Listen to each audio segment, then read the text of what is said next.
गीदड़ ने ऊंट से कहा, यार क्या ख्याल है, आज तरबूज खाते हैं। ऊंट ने जवाब दिया, तरबूज तो दरिया के उस पार है, लेकिन कोई बात नहीं, मैं तुम्हें अपनी पीठ पर बिठा कर ले जाता हूं। ऊंट ने गीदड़ को अपनी पीठ पर बिठाया और दरिया पार करके तरबूजों के खेत में पहुंचे। वहां गीदड़ ने जल्दी जल्दी तरबूज खा लिए और अभी ऊंट खा रहा था। गीदड़ ऊंट के केहट मना करने के बावजूद आवाजें निकालना शुरू कर दी। किसान आया और ऊंट की खूब फेंटी लगाई और गीदड़ छुप गया। वापसी पर फिर गीदड़ दोबारा ऊंट की पीठ पर बैठ गया। जब वो दरिया पार कर रहे थे तो ऊंट बोला, यार बहुत गर्मी है, जरा नहा लूं। गीदड़ घबरा कर बोला, नहीं नहीं, मैं डूब जाऊंगा। लेकिन ऊंट ने कोई बात न सुनी।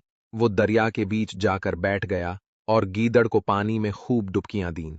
गीदड़ हाँपता कांपता बोला, अरे यार, मुझे समझ आ गई है, मैंने तुम्हें मार खुलवाई, अब तुम बदला ले रहे हो, अल्लाह का वास्ता है, बस करो।